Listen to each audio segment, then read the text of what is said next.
Саламатсызбы, эфирде Твиртке. Бүгін біз біздің азыркы депутаттардың жогорку кеңешке кайра келүү жолун жеңилдетүүнү чечтик. Сильное заявление. Шайлоого катышуу, шайлоонун өтүү эрежелери буга чейин кимге кандай жакса, ким кандай кааласа жазып өзгөртүүлөр болгон. Жакында эле жогорку кеңешке депутат болуп келүү босогосу 9%га көтөрүлгөн болсо, азыркы учурда бул босогону кайрадан төмөндөтүү мыйзам долбоору коомдук талкууда. Туугандар, бардыгы мыйзам чегинде болуш керек. Эл өкүлдөрүнүн акыркы жолу бул мыйзам долбоорун талкуулоосу аты бар, өзү жок регламент чыры менен коштолду. Сиз регламентти сактаган адам катары бул жерде бузуп отурасыз. Үзгүлтсүз сиз отставкага кетишиңиз керек. Мындан улам биз депутаттарды талаштырбай, уруштурбай, алардын жумушун жеңилдетүүнү чечтик.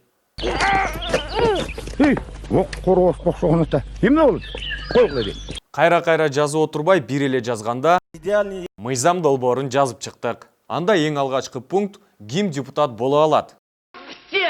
Депутат болууну каалаган жаран сөзсүз түрдө кайсы бир саясий партиянын мүчөсү болуусу зарыл. Ал эми саясий партияны акчалуу бизнесмен же курсактуу чиновник ачышы керек. Батя нормально? Парламенттин ар бир чакырылышына сөзсүз түрдө жарымы такыр сүйлөгөн, жарымы көп сүйлөгөн, анан дагы бирөө ушул көп сүйлөгөндөрдү бир сөз менен сүйлөтпөй койгон киши керек. Болду, кайра чыгып эле өзүңөрдүн эмеңерди качать этип бербегиле көп. Партиянын тизмесинде кулагы сынган борчиктер эң алгачкылардан болуп жайгаштырылсын. Же башкача айтканда, кулагы сынык чала спортиктер жогорку кеңешке келүү мүмкүнчүлүгү жогору болсун. Сейчас лучше тебе сломаемся, и тёлки подумают, что ты спортсмен, и давай ломай. Ар бир партияда сөзсүз түрдө жок эле дегенде бирден географ, Франкфурттун Майами шаарында бир англис тилчи, Could you please describe your first steps as a foreign affairs minister? Your first steps. Get out of here.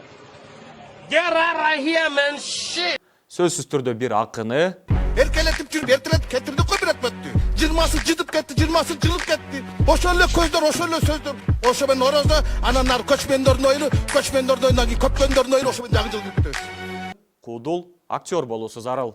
Bulut karındaşım, bulutlar hepsini aldık, tutturursan tepeden. Kurkusuyla gelir vatandaş. Bir ayağı kıynap üstün kalmanısan.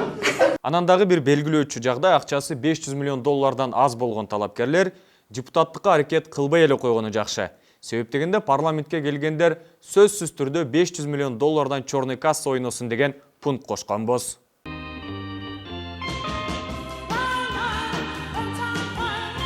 Биздин пикирибизде бүгүнкү күндө Кыргызстанга 120 депутат аздык кылат. Алар көйгөйлөрдү көбөйтүүгө жетишпей жатышат. Мындан улам биз депутаттардын санын 1000ге чейин көбөйтүүнү сунуштап жатабыз.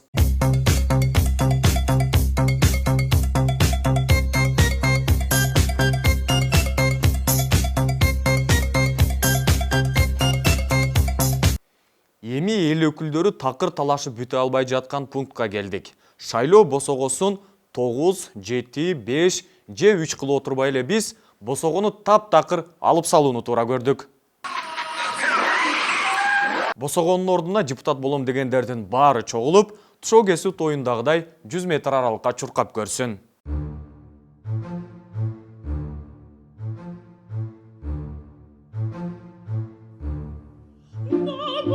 Алгачкылардан болуп келген 1000 депутат болсун дагы, эң биринчилерден болуп келген чавандеси спикер болсун.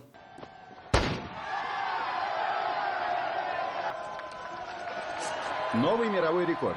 Мына, мыйзам долбоору даптаяр. Ыраазычылык билдирүүнүн кереги жок. Бул мыйзам долбоорду биз көрүүчүлөрдүн талкуусуна койдук. Сиз да активдүү катышып сунуштарды жазыңыз. Келечектеги койлорду, депутаттарды чогуу тандайлы. Биздин мыйзам долбоорунун дагы бир пунктун унутуп кетиптирбиз.